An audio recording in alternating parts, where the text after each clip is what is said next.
That was tremendous, tremendous. I'm just going to say the same thing in a lot more words, honestly. That's awesome. I had a lot of time. I thought I would be not speaking last week, so I've had a lot of time to prepare for this one, so I wrote it. I was laughing with Dr. Nancy, talking with her, and she said, anger is a force for change. Where did that come from? That's terrible. I said, listen, you're telling me. But this week, we're talking about fear as a compass, and I'm excited about that. A couple things real quick, though. You may have noticed walking in a little sort of makeshift cardboard shelter outside, and maybe the knee-jerk reaction would be to take it down. But Sean, thank you for cleaning up the trash that was out there. We appreciate that so much. She and I talked, and we decided, I think we should leave it up. It's really hot outside. And someone chose our space as a safe space, as a place to make a shelter. And so whoever you are, we love you, we bless you, and there's that. This week, I have been spending time in what they've called this online group called Living and Dying Pod, and it's been a whole week of us doing different readings, watching videos, commenting, reading each other's posts, meeting on Zoom, and I just want to say that there were people that, thousands of people involved from 38 different countries around the world, and this world is filled with people who love and who are compassionate and who care and who hope. And I know we kind of get a steady diet of we're divided, but this world is full of people like us. And I just wanted to say that. What an honor it's been. So let's get into the talk today. So Joseph Campbell said that the cave you fear to enter holds the treasure you seek. And that feels immediately true. Like some part of us knows exactly which cave he's talking about. And maybe our cave is the conversation we keep avoiding, or the decision that we're afraid to make, the truth we don't want to admit, the dream we keep putting off, the part of ourselves we would rather leave unexplored. We all have a cave, or many caves. And most of us have very reasonable explanations for why we shouldn't enter our caves, right? It's not the right time. We need to be better prepared. We need more information. We just need a little bit more confidence. We need someone else to change first. We need a clear sign from God. Or we give it a spiritual explanation. We say, I'm waiting for guidance. But the guidance may have already arrived. Maybe it's fear that's pointing the way. Of course, fear can warn us of real danger, right? If a building's on fire, fear is not an invitation to explore our spirituality by walking inside. Marnie.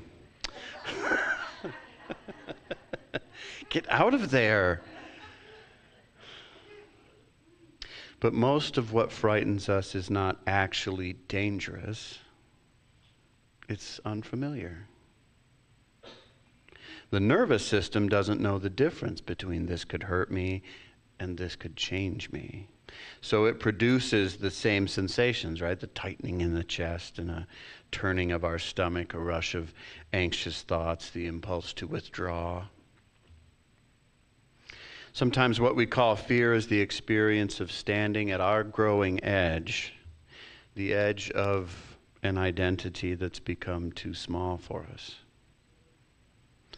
We know who we have been, but we don't know who we will become. And the liminal space between those two identities can feel like a cave. We can't see very far ahead. We can't control what we'll find. We don't know if we'll succeed. We don't know whether we'll recognize ourselves when we come out the other side. But the cave we fear to enter may hold the treasure we seek. It might be freedom, maybe self-respect, or peace, or a deeper capacity to love. It might be a creative work that's been trying to emerge through us. Might be the discovery that we're stronger than we thought. Might just be the relief of no longer running from ourselves. Fear can be a compass because it can point toward the places where life is asking us to grow. And a compass doesn't tell us that the journey will be easy.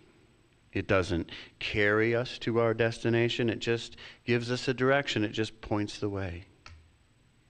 And fear can do the same thing. It can show us where we've placed a boundary around our own lives, or the place where we stopped moving. It can show us what matters enough to make us vulnerable.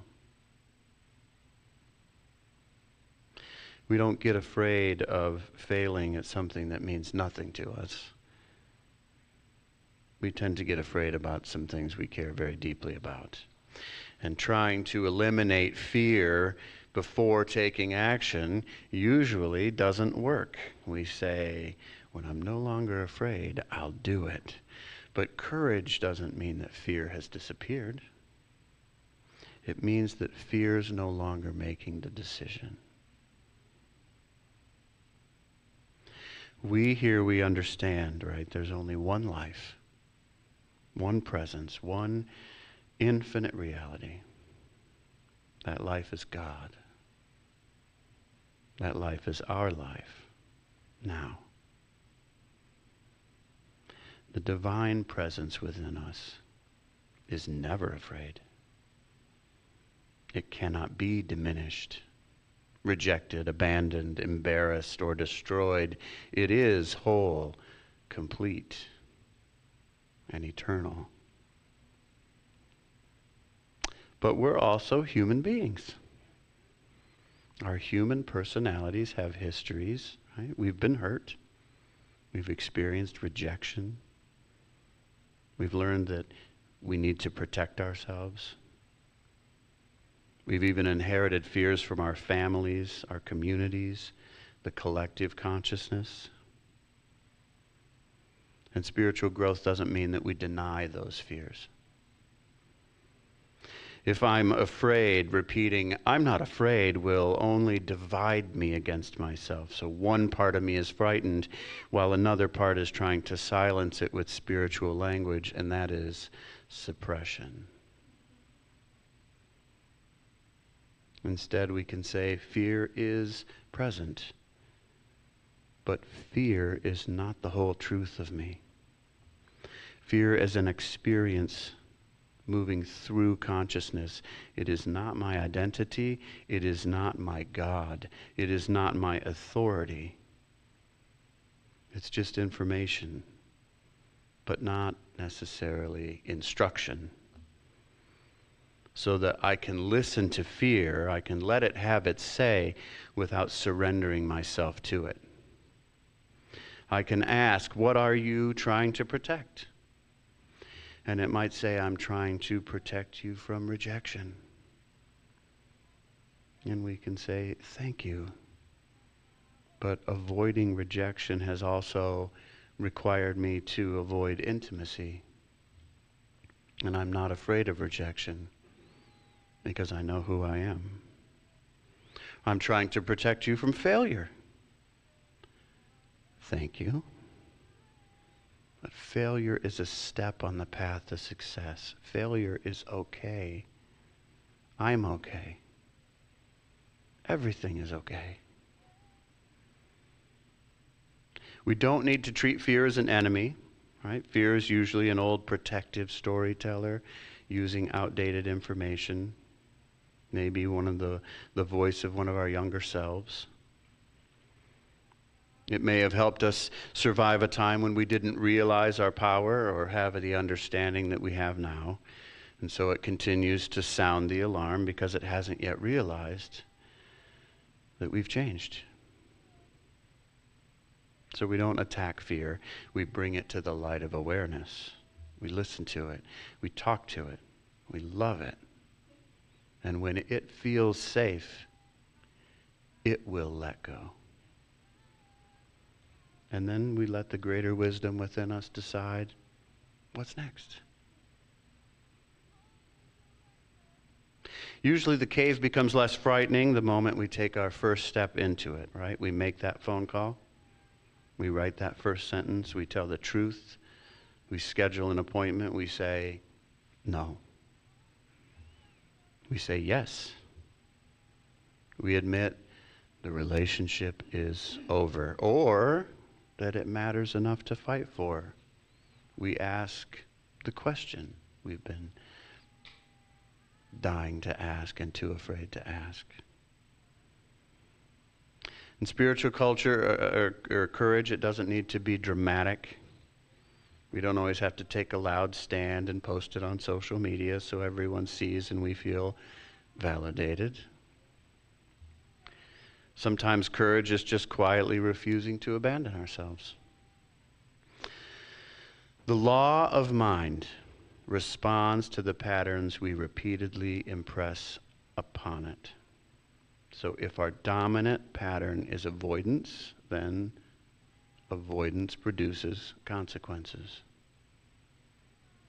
Every time fear speaks and we automatically retreat, we strengthen the belief that fear has authority over us, and the world starts to feel a little smaller. Our choices narrow, our confidence erodes because we repeatedly teach ourselves that we can't be trusted to meet life. But each time we feel fear and still take a conscious step, we establish a new tendency of thought, and so we create a new.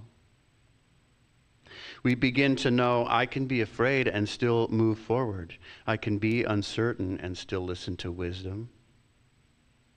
I can be uncomfortable without being unsafe. I can survive disapproval.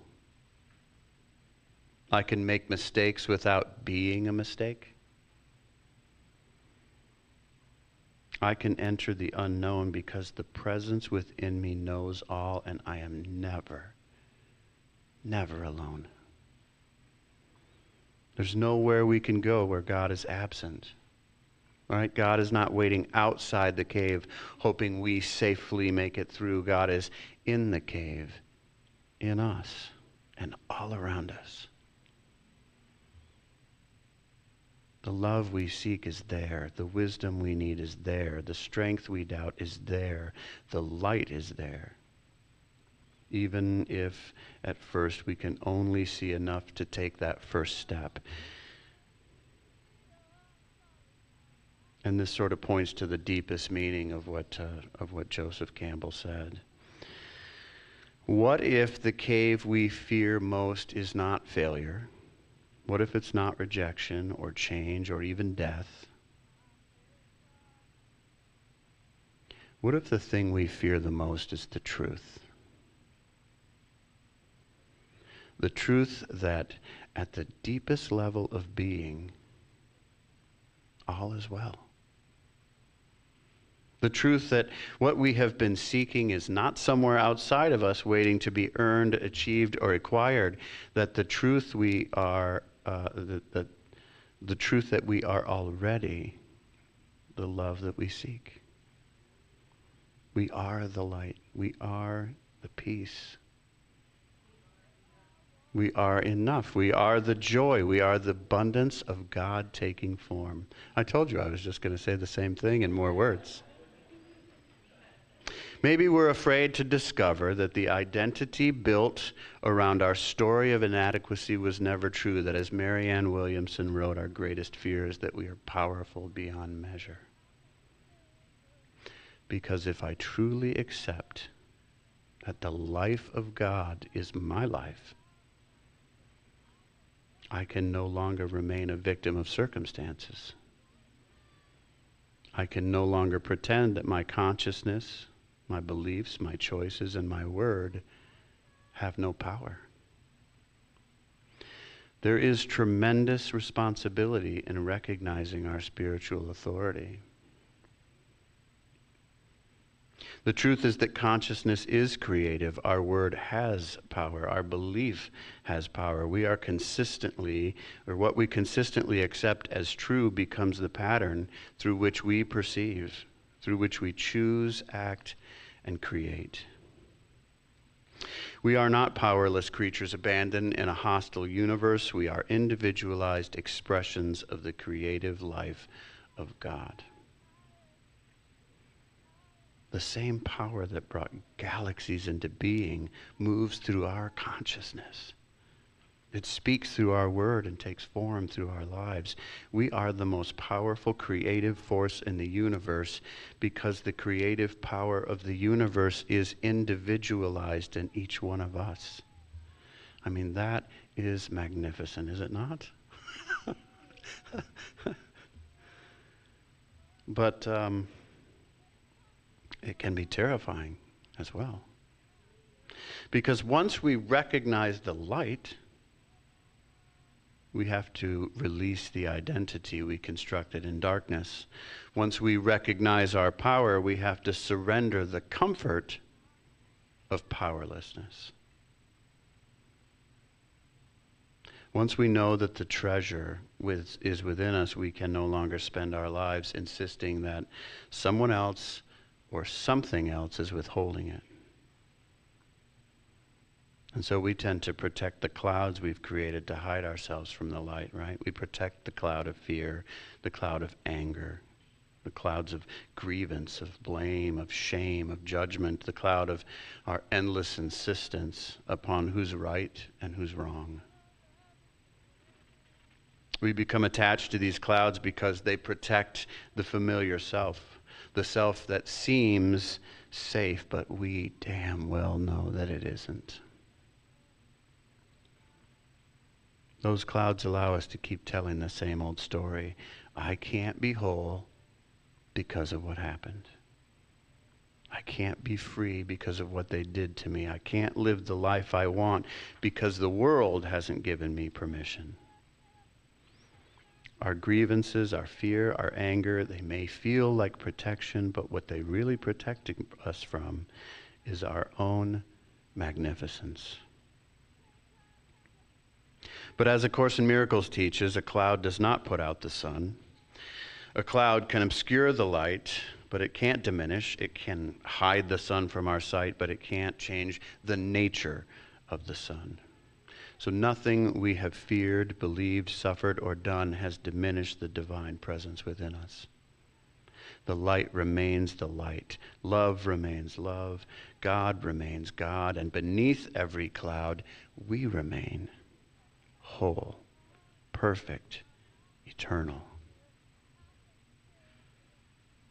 The spiritual journey is not about manufacturing or performing light. It's not about taking the right selfies and the right clothes and the right light. It's not about reading the right books. It's about releasing what we have placed between ourselves and the truth. This is the cave that we fear to enter. The place where our excuses end, where our grievances no longer define us, where the small self encounters the radiant immensity of what we truly are. And this is the treasure we seek. Not a better version of our frightened identity, but freedom from the belief that the frightened identity is all we were. The treasure is not always the outcome we imagined either.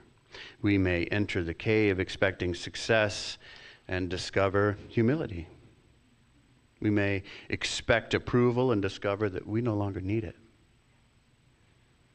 We might expect a relationship to be restored and yet discover the strength to release it. Sometimes the treasure isn't getting what we wanted.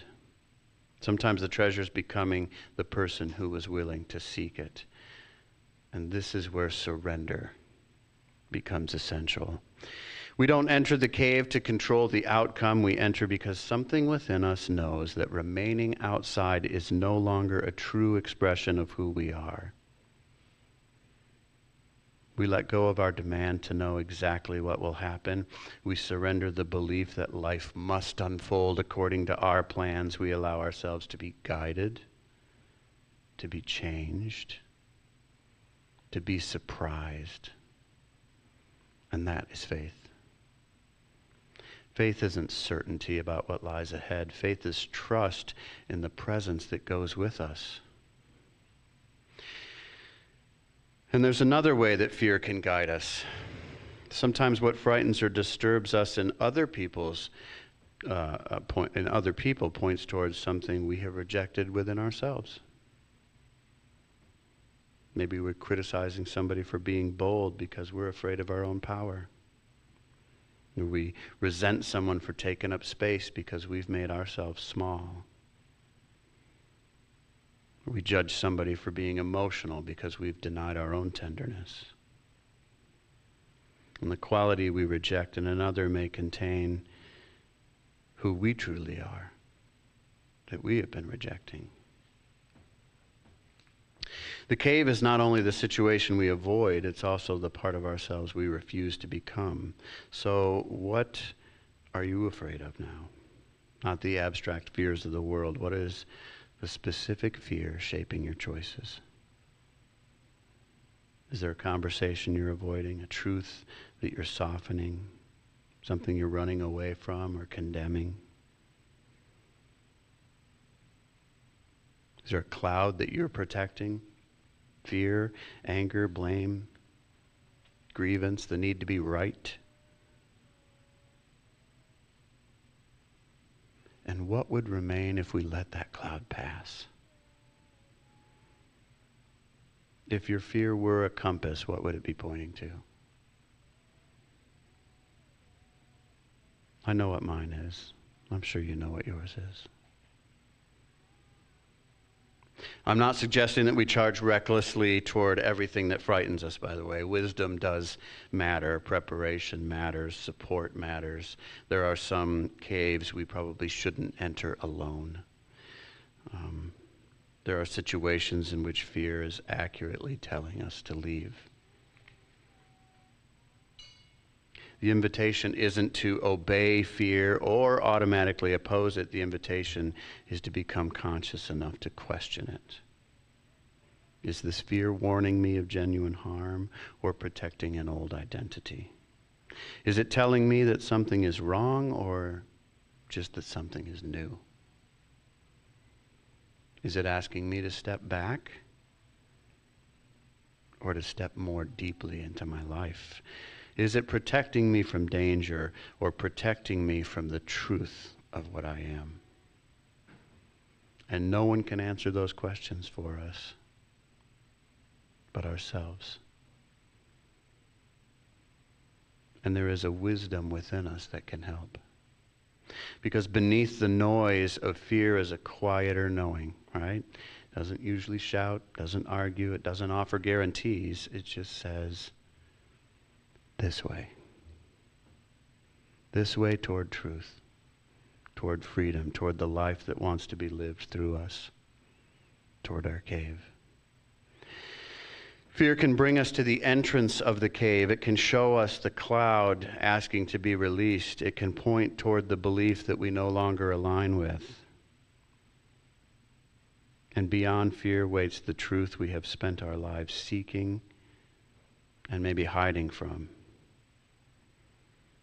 I am not separate from the good. I am not separate from love. I am not separate from the power of God.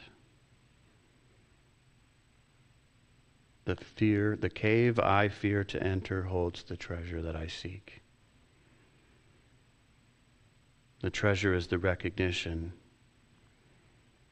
that what we have been seeking is what we are. If you would, widen your gaze, soften your gaze, or close your eyes, whatever feels comfortable to you. Just join me for a moment of affirmative prayer.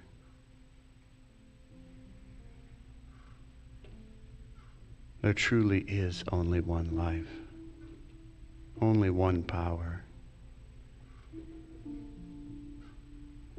That life is God's life. And that life is my life now. That love, that wisdom, that compassion, that creativity, all the joy and harmony and beautiful peace in this world is right here, right now, expressing in, as, and through each one of us.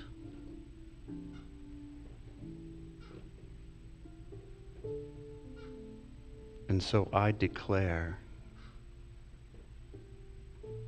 that we are filled with spiritual courage enough to take the one step, knowing that the one who goes with us guides us, directs us, is always with us, comforts us, enlightens us. That the light we open ourselves to, we shine out onto the world so that each one recognizes themselves in this light. That as we change, the world changes.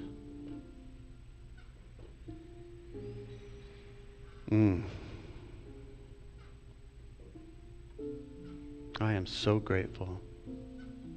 So grateful that God is God, the truth is true. The light is. All is well.